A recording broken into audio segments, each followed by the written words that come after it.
Our brains are full of electricity. These impulses that travel between neurons are the reason we can think, feel, and perceive the world. Though some of this function is still a mystery, we do know what happens when that electrical activity doesn't work quite right. Seizures are caused by interruptions in normal brain signals.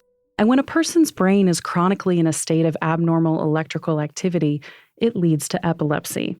Since there's no cure for the condition, Dr. Barbara Yost, a neurologist who specializes in epilepsy, says disease management is the next best option. There are 3.4 million people in the US who have epilepsy, and about 70% of those patients respond to regular seizure medications, but there are 30% that, despite all efforts with seizure medications, are not seizure-free. And the goal in epilepsy is seizure freedom. Yost is a professor and chair of neurology in the Geisel School of Medicine at Dartmouth College. She says that if medications fail, there are other options. There are other treatments, such as epilepsy surgery, where we basically take out a piece of brain to eliminate the seizures. There are brain stimulators for epilepsy.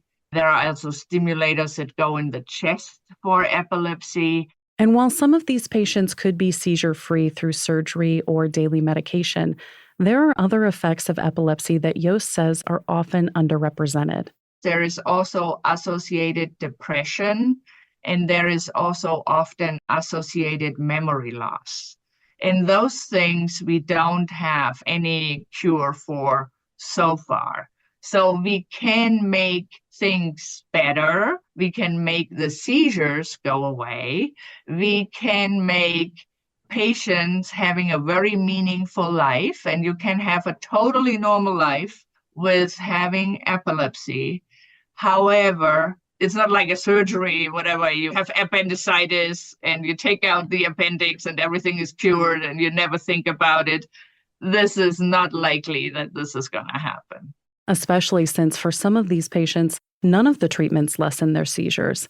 In these cases, Yost says that they move forward with helping these people live with the disease.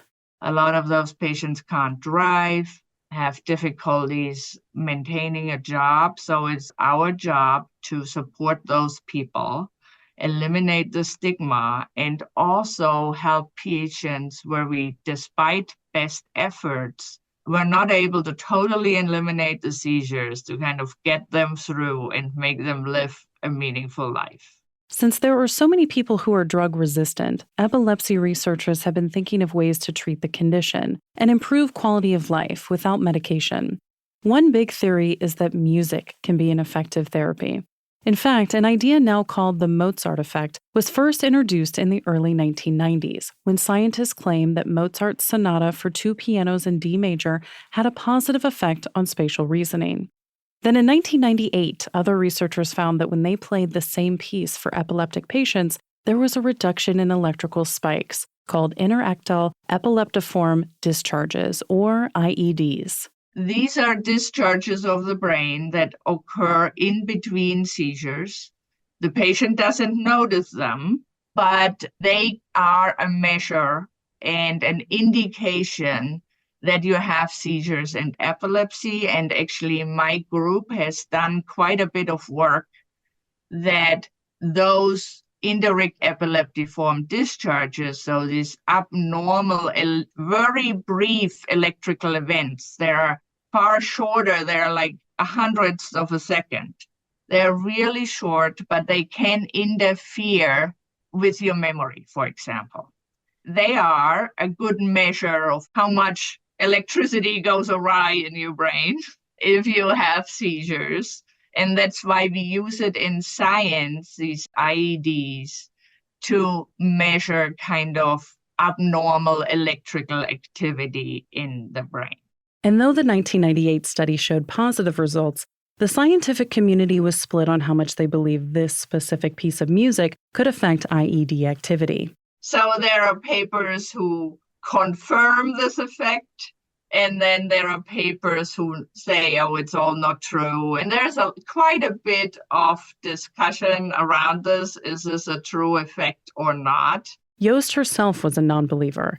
Despite her feelings, she decided to use the Mozart piece in one of her recent studies as a comparison to her actual objective. I have to honestly say, when I read it initially, I'm like, I don't think this is true. It doesn't seem like something like this could have any truth in that.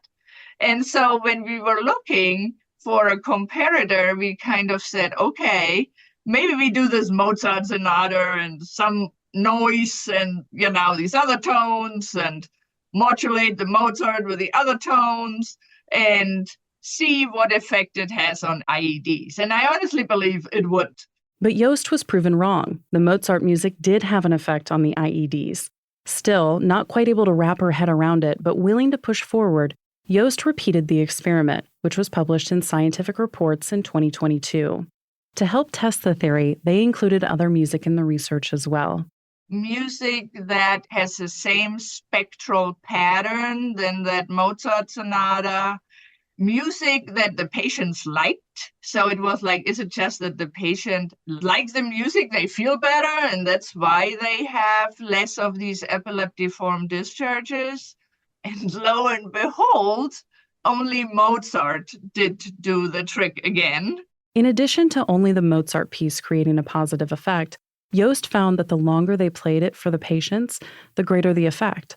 After the team realized that patients were only responding to Mozart's sonata, they thought that maybe work by other similar composers could elicit the same response. We tried Chopin, Liszt, Wagner, modern music. We did not find the same effect in that. I'm sure there's other music that has the same effect. It's just so far, it has not been found yet beyond Mozart. Also, interestingly enough, there had been a study where they played the same piece with string instruments, and that did not have the same effect. Which means that Yost and her team have a long road ahead of them.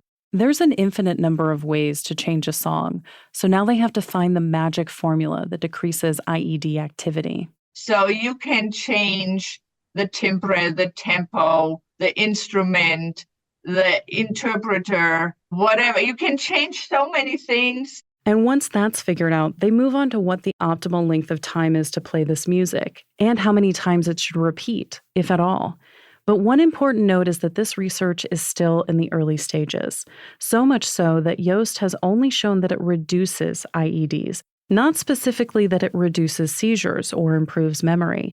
Those claims are still years away from being proven one way or the other. I am not all saying it's all true. I'm not in one or the other camp. I am kind of open to anything that is scientifically valid.